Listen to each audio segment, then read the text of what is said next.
Assalamualaikum warahmatullahi wabarakatuh. Innal hamdalillah nahmaduhu wa nasta'inuhu wa nastaghfiruh wa nastahdihi wa natubu ilaih. Sebagai hambanya kita menyanjungnya, sebagai hambanya kita meminta pertolongan kepadanya, sebagai hambanya kita memohon ampunan kepadanya, sebagai hambanya kita memohon petunjuk kepadanya, serta kepada Allah Ta'ala jua kita bertaubat. Wa na'udzu billahi min syururi anfusina wa sayyiati a'malina. Kita berlindung kepada Allah dari diri yang buruk dan dari amal perbuatan yang buruk pula. May yahdihillahu fala mudhillalah wa may yudlil fala hadiyalah. Barang siapa yang Allah berikan petunjuk kepadanya, maka tidak ada seorang pun yang dapat menyesatkannya. Dan barang siapa yang Allah sesatkan dia, maka tidak ada seorang pun yang dapat menunjukinya. Asyhadu an la ilaha illallah wahdah la syarikalah. Bersaksi bahwa tidak ada ilah yang layak diibadahi dengan benar melainkan Dia, Allah Ta'ala semata. Dia yang esa dan Dia yang tidak ada sekutu dengan apapun jua. Wa asyhadu anna Muhammadan abduhu wa rasuluhu sallallahu alaihi wasallam wa ala alihi wa ashabihi ajma'in wa man tabi'ahum bi ihsanin ila yaumiddin. Bersaksi pula bahwa Nabi Muhammad adalah hambanya Allah dan utusannya. Semoga rahmat beserta keselamatan selalu tercurah kepada beliau. Semoga rahmat dan keselamatan selalu tercurah kepada keluarga beliau. Semoga rahmat dan keselamatan selalu tercurah kepada para sahabat beliau radhiyallahu anhum ajma'in. Dan semoga rahmat beserta keselamatan selalu tercurah kepada siapapun yang mau mengikuti mereka dengan baik hingga kiamat kelak. Ya ayyuhalladzina amanu taqullaha wa qulu qawlan sadida yuslih lakum a'malakum wa yaghfir lakum dhunubakum wa may yuti'illaha wa rasulahu faqad faza fawzan 'azima. Yang artinya, wahai orang-orang yang beriman, bertakwalah kalian kepada Allah dan katakanlah oleh kalian perkataan yang benar. Niscaya Allah akan memperbaiki amal-amal kalian. Niscaya pula Allah akan mengampuni dosa-dosa kalian. Siapa yang mentaati Allah dan Rasulnya, maka sungguh dia telah mendapatkan kemenangan yang sangat besar. Muqaddimah ini ada dalam Quran surat 33 ayatnya 70 dan 71.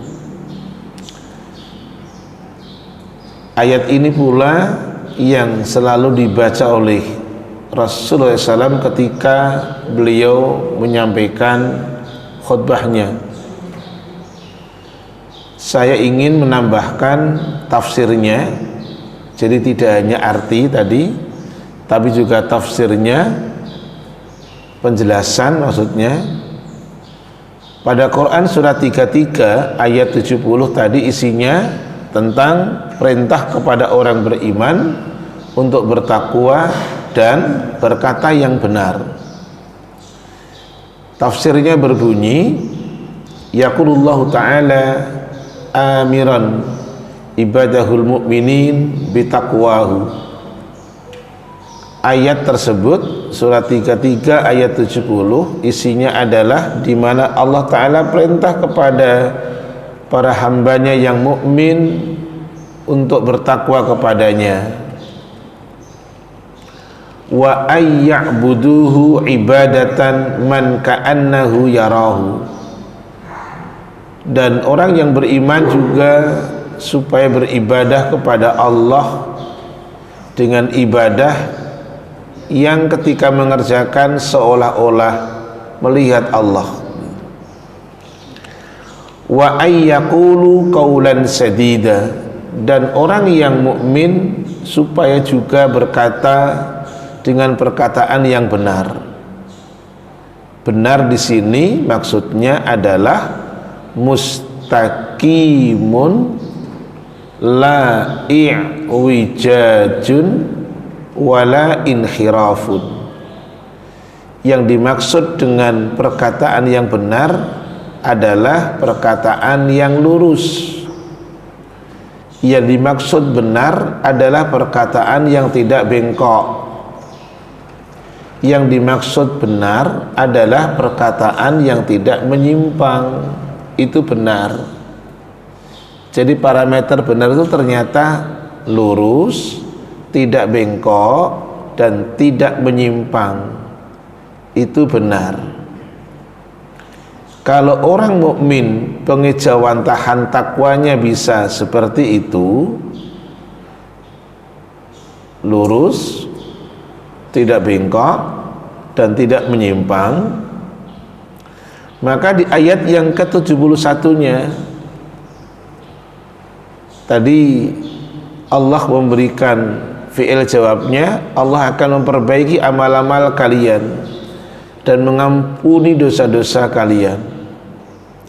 Di dalam penjelasannya mufassir Ibnu Katsir rahimahullah ta'ala mengatakan bagus, wa wa'adahum annahum idza fa'alu dzalika, wa wa'adahum, Allah menjanjikan kepada mereka mukmin, annahum, bahwasanya mereka mukmin, idza fa'alu dzalika, manakala mereka mukmin bisa mengerjakan yang seperti itu, athabahum alaihi, maka Allah memberikan pahala, ngasih ganjaran pahala kepada mukmin. Bi ayyuslihalahum a'malahum, bagaimana bentuk pahalanya?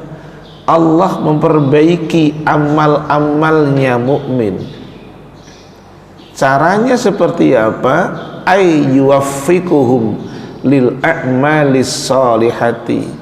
Bentuknya Allah nolong, Allah memberikan taufik, Allah memberikan pertolongan kepada mukmin untuk mengerjakan yang baik. Jadi mukmin itu dimudahkan untuk mengerjakan yang baik. Kenapa? Karena mukmin tadi perkataannya lurus, tidak bengkok, tidak menyimpang.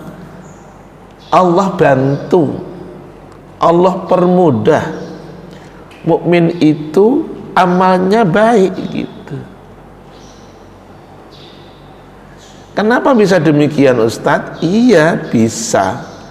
Karena di ayat yang lain, surat yang ke-92, surat Al-Lail. Surat Al-Lail itu diapit oleh surat 91 dan 93. 91 Asy-Syams, 93 Ad-Duha. Di surat 92 namanya surat Al-Lail, ayatnya 5, 6, dan 7. Di ayat yang kelima Allah Ta'ala sampaikan, fa'amma man a'ta wattaqa, maka adapun orang yang suka memberi, a'ta, dan bertakwa, wasaddaqa bil husna, orang tersebut juga membenarkan akan pahala yang baik dalam kurung surga.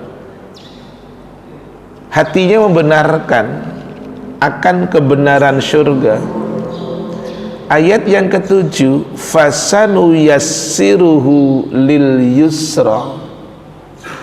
Maka Allah, jawabannya, maka kami Allah mempermudah kepada mukmin tadi untuk mendapatkan, melakukan kemudahan.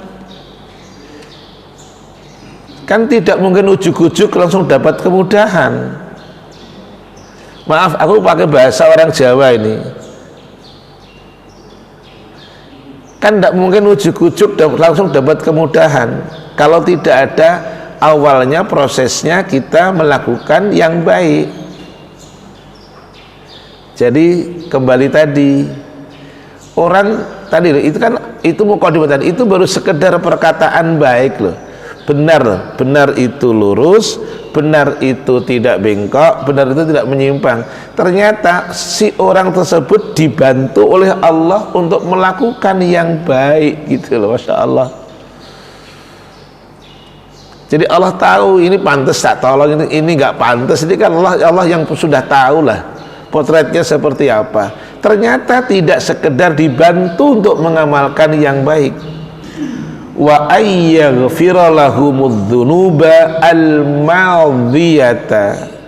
Tidak sekedar dibantu untuk melakukan yang baik, Allah ampuni si mukmin tadi akan adz-dzunub, bentuk jamak daripada dzanbun, dosa-dosanya Allah ampuni. Al-madhiyata, yang lalu malahan, bukan maaf yang akan datang, yang lalu.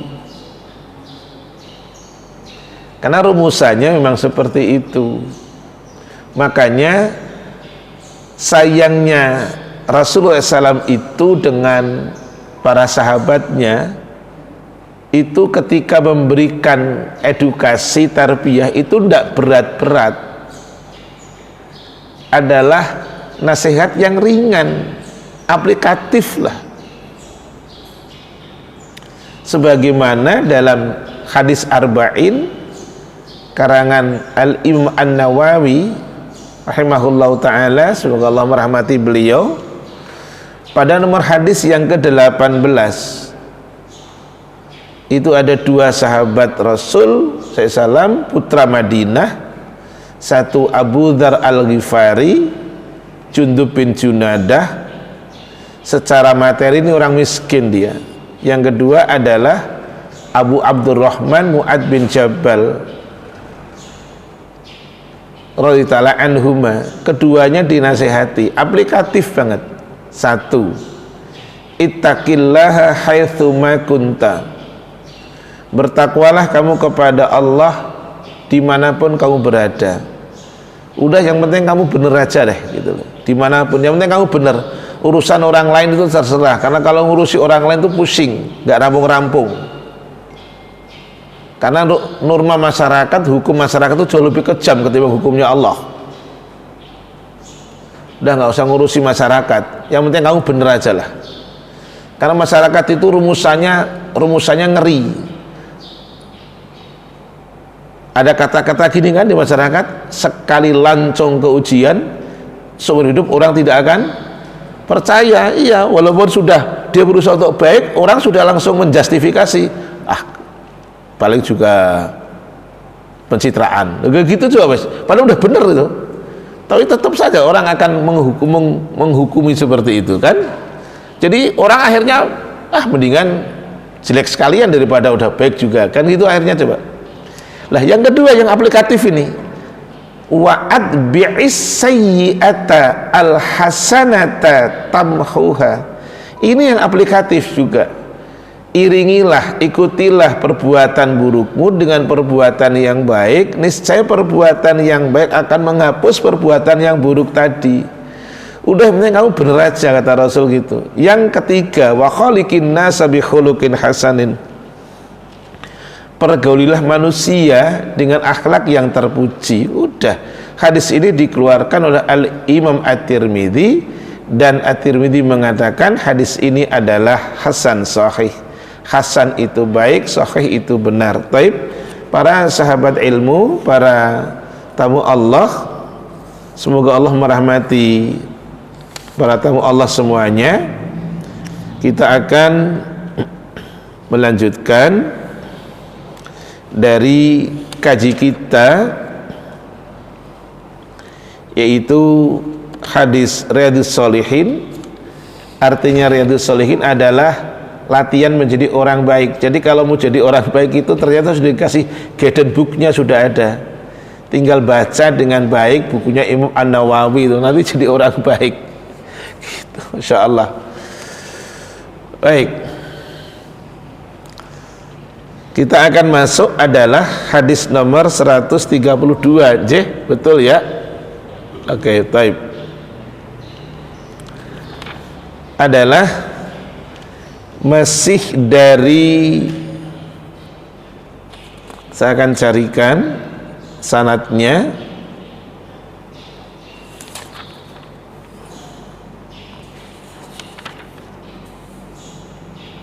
Baik, dari Abu Hurairah radhiyallahu an, semoga Allah meridhai beliau. Beliau berkata, qala Rasulullah sallallahu alaihi wasallam, Rasulullah Muhammad sallallahu alaihi wasallam beliaunya bersabda, kata Abu Hurairah, ala adullukum, ini aplikatif juga nih, mudah, ringan gitu, tidak berat, bukan high cost gitu, tapi low cost. Bahkan yang maka malah bukan low cost lagi, ini without cost lagi malahan, tanpa biaya. Biasanya orang senang tuh kalau free kan? Iya, cuman nggak tahu ini apakah senang juga kalau free seperti ini.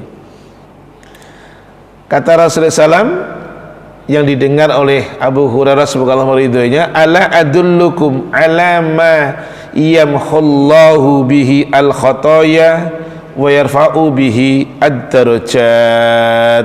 Bentuk jamak ad-darajat, jamak muannas salim dari kata darajatun, satu derajat, ad-darajat, banyak derajat, yang artinya, maukah kalian wahai para sahabatku, kata Rasul, aku tunjukkan, ala adullukum, maukah aku tunjukkan, maukah aku kabarkan, maukah aku kasih tahu sesuatu ma yang yamhullah, dengan sesuatu itu Allah menghapus al-khotoya, kesalahan-kesalahan antum, kata Rasul.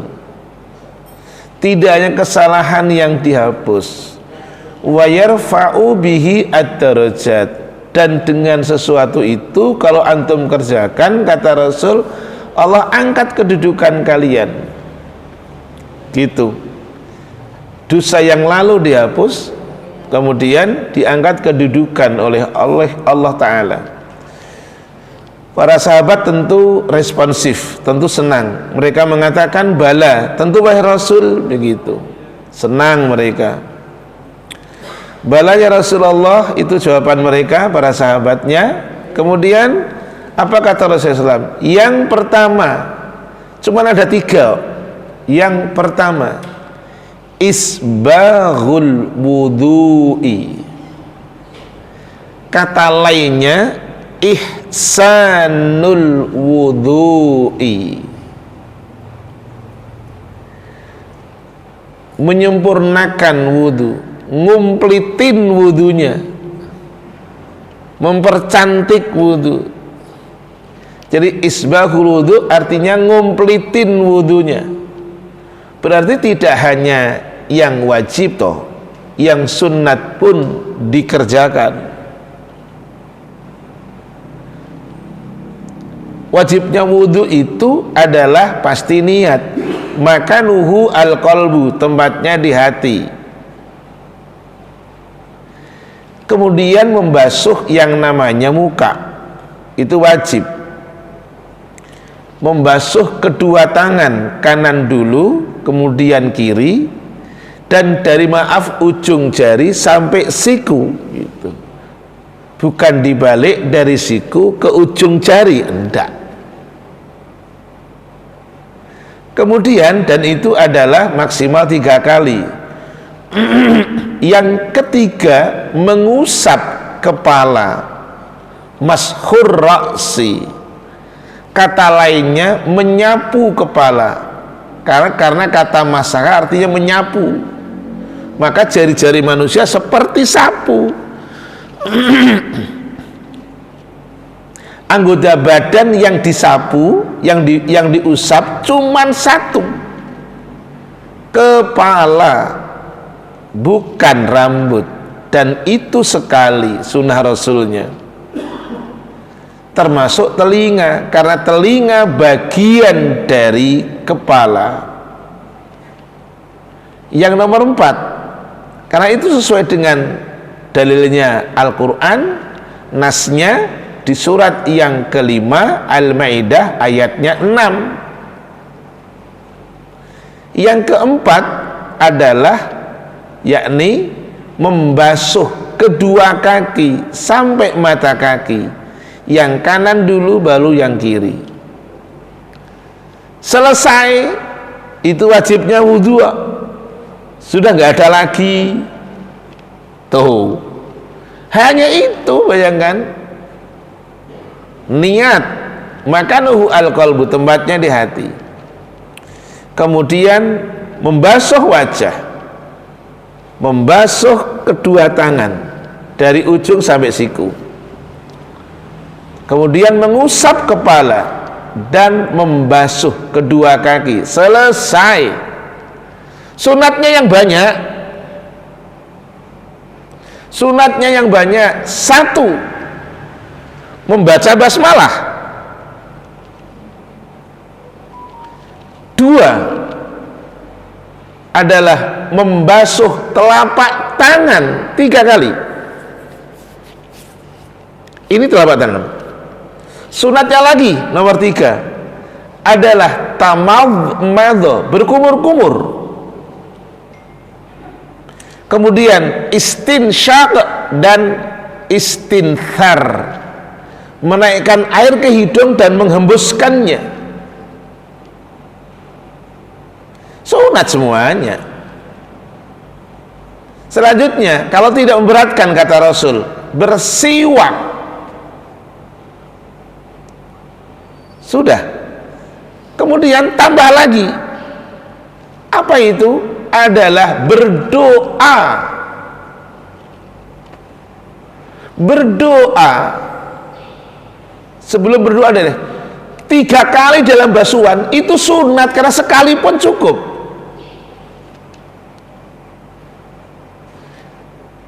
Saya tambahkan lagi deh, tidak boros dalam air gitu. Jadi kalau jenengan jenengan wudhu di rumah Allah Al-Furqan, airnya kok tidak ngucur deras, jangan bengok-bengok, jangan teriak-teriak, airnya ngirit banget gitu, enggak. Karena terkadang ada yang orang masih nggak terima, sudah kelihatan banyak, masih kurang banyak, kok airnya irit banget gitu loh, pelit banget buat wudhu. Lu Rasul saja itu pakai 1 mud kok. Saya bisa wudhu dengan 1 gelas, lo bayangkan. Dan itu termasuk sunatnya. Ini gelas banyak, gelas aqua, lo bayangkan. Gitu. Baik, setelah 3 adalah tadi sunat, kemudian berdoa. Itu sunatnya wudhu. Asyhadu an la ilaha illallah wahdahu la syarikalah wa asyhadu anna muhammadan abduhu wa rasuluh. Allahumma ja'alni minat tawwabin waj'alni minal mutatahhirin.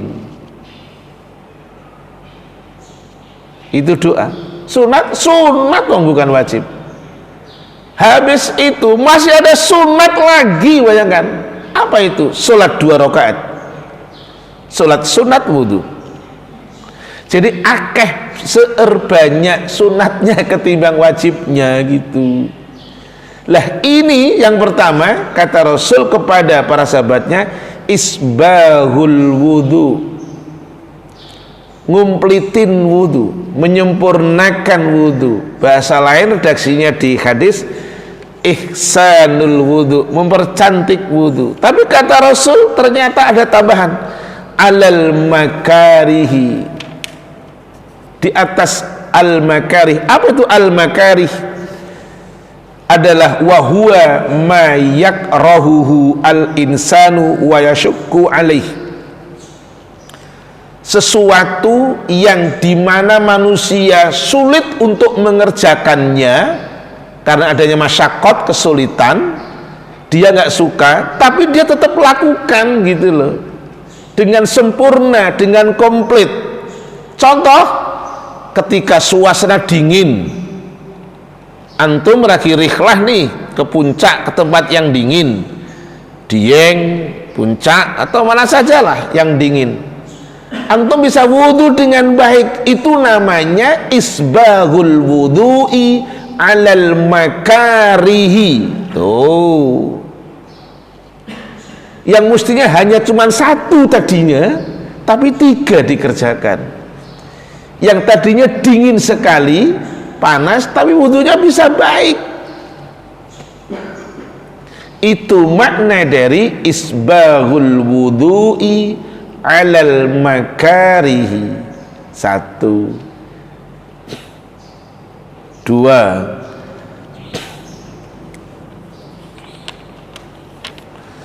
Wa kathratul khuta ilal masajid. Kathrah itu artinya banyak. Al khuta maknanya langkah. Ilal masajid artinya ke masjid. Tolong fahami, bukan ke kamar rumah, bukan ke ruangan depan TV, bukan hurfatul dhaif, kamar tamu, bukan ke hurfatun naum, kamar tidur, bukan amama televisiun, depan TV, tapi al masjid. Pahami loh, langkah kaki banyak ke masjid gitu.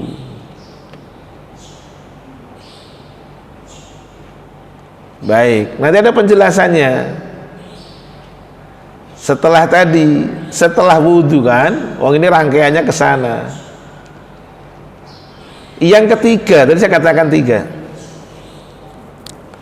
adalah wantidharus sholati ba'das sholah.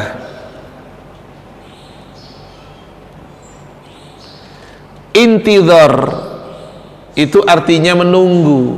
Maka orang Arab mengatakan intadir, tunggu. Intidharus sholah, menunggu sholat. Ba'das sholah, sesudah sholat. Ini kan satu rangkaian, kalau kan wudhu dulu, baru melangkah ke masjid, terus sholat. Tapi nunggu sholat sesudah sholat, maksudnya menunggu sholat wajib sesudah sholat sunat. Tadi ada sunatnya wudhu, sholat 2 rakaat. Hukumnya apa? Sunat. Dan itu bisa dijamak, digandeng akan niatnya dengan tahiyatul masjid. Sunat dengan sunat bisa digandakan. Tidak bisa wajib dengan wajib, tidak bisa wajib dengan sunat. Yang bisa sunat dengan sunat. Puasa pun sama. Baik, jadi sekarang nunggu sholat wajib sesudah sholat sunat.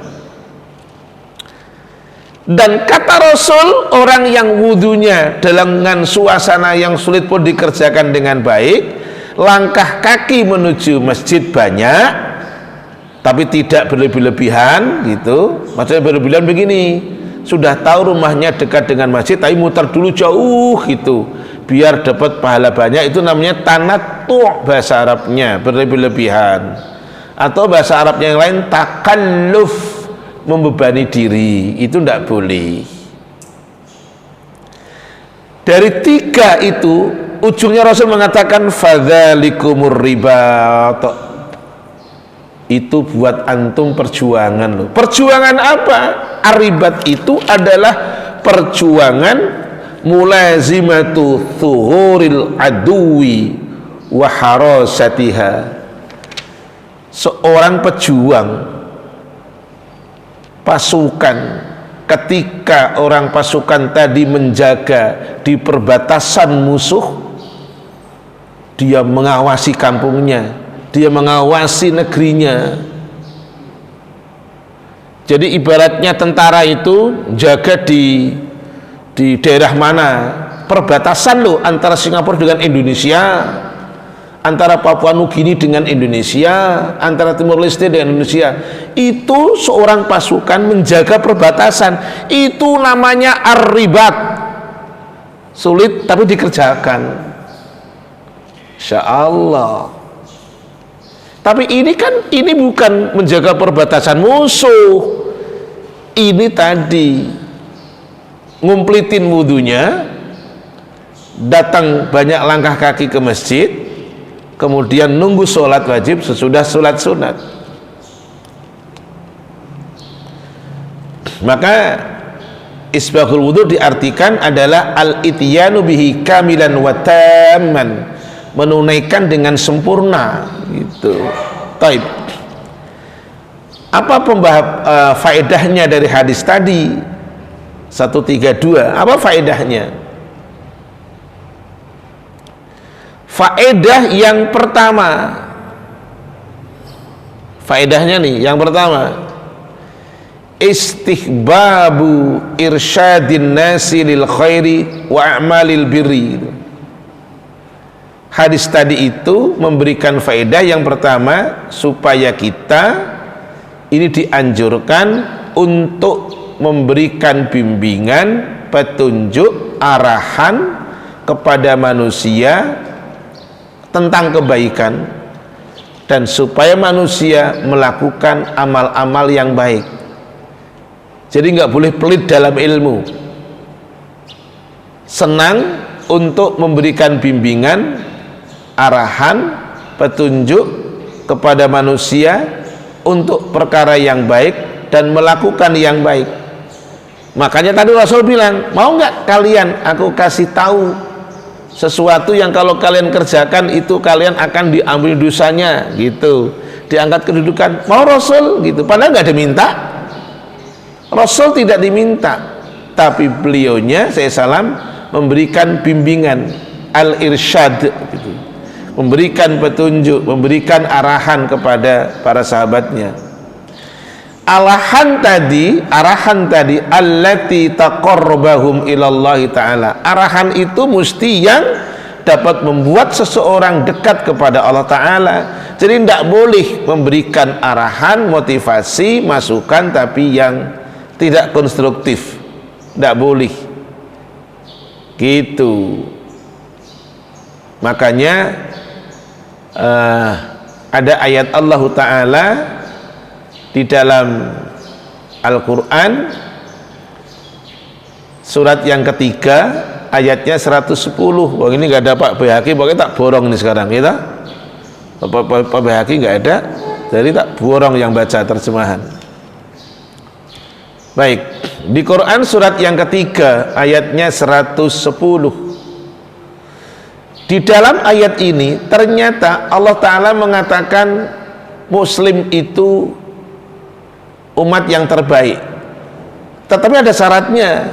Kata Allah begini, kuntum khaira ummatin ukhrijat linnasi ta'muruna bil ma'ruf wa tanhauna 'anil munkar. Gitu ayatnya, surat 3 110. Kalian, kata Rasul, itu adalah umat Islam yang the best, terbaik. Tapi ada hal yang bisa kita lakukan untuk menjadi yang khairun tadi, terbaik. Apa itu? Mengajak orang kepada kebaikan dan mencegah orang dari yang tidak baik. Itu dalilnya gitu. Makanya Rasulullah SAW tadi mengajak, memberitahu, memberikan bimbingan kepada tadi. Walidzalika, saya lanjutkan, walidzalika yanbaghi ala ahlil ilmi wa tullabihi wa tu'atihi. Yang demikian itu hendaknya dilakukan oleh ahlul ilmi, orang yang punya kapabilitas, kemampuan. Tidak boleh dikerjakan yang tidak mampu, tidak ngerti, nanti malah jadi perusak nanti. Tidak tahu tapi mengaku tahu itu kan bahaya. Tidak mengerti tapi mengaku mengerti itu yang berbahaya. Oleh karenanya kata pensyarah akan kitab ini mengatakan walidzalika yanbaghi ala ahlil ilmi, hendaknya memberikan bimbingan itu dikerjakan, dilakukan oleh mereka orang yang ahlul ilmi, orang yang memiliki kemampuan, knowledge-nya dia punya, kemampuannya dia punya. Maka ada satu hadis Rasulullah SAW, kehancuran itu akan terjadi cuma karena dua. Satu, idza wusidal amru ila ghairi ahli, ketika satu perkara diserahkan kepada yang tidak ahlinya. Ngunui, coba, kehancuran itu akan terjadi cuman dua masalahnya. Satu, wussidal amru idza wussida al amru ila ghairi ahlihi, ketika perkara diserahkan kepada yang bukan ahlinya. Maka di dalam Al-Quran surat 21 Al-Anbiya ayatnya 7, perintah Allah, fas'alu ahla dzikri, tanyakan kalau kamu tidak tahu kepada ahlinya, gitu. Ya sesuai dengan bidangnya. Taib. Kemudian tadi terus watul labih, hendaknya dikerjakan oleh orang-orang para pelajar. Wa du'atihi, bimbingan itu hendaknya dikerjakan pula oleh para pendai, oleh para pendakwah. Tapi tentu pendai, pendakwah yang memiliki kapabilitas, kemampuan. Karena kata orator dengan dai berbeda. Pak Karno itu presiden kita orator, bukan pendai. Jadi kalau untuk menyemangati orang, Bung Tomo itu seorang orator, dia bisa menyemangati orang yang tadinya tidur hatinya, bisa menjadi melek dia hatinya. Lah kata pendai ini tadi orang-orang yang memiliki, dia akan ahli ilmu. Ad-du'at atau al-alim, jamanya al-ulama. Ayyabdhalu ma indahum min khair wa ilmin nas, supaya tadi orang yang ahli, para pelajar, mahasiswa, siapapun dia, para pendai, supaya ayyabdhalu ma indahum min khairin wa ilmin nas, dia menyebarluaskan, mengembangkan, menyampaikan akan ilmunya kepada manusia, menyampaikan tentang kebaikan kepada manusia. Jadi memang menengok dari sini jelas, tidak boleh itu pendai, orang pintar lebih cenderung memprovokasi ketimbang mengajak yang baik, gitu ya. Kemudian faedah yang kedua dari hadis tadi, al-haddu 'alal khairi walau lam yas'alin nas anhu.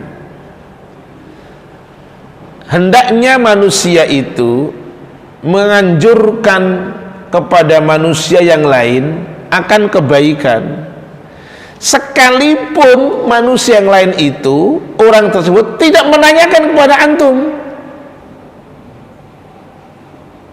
Al-haddu 'alal khair, anjurkan untuk melakukan kebaikan walau lam yas'a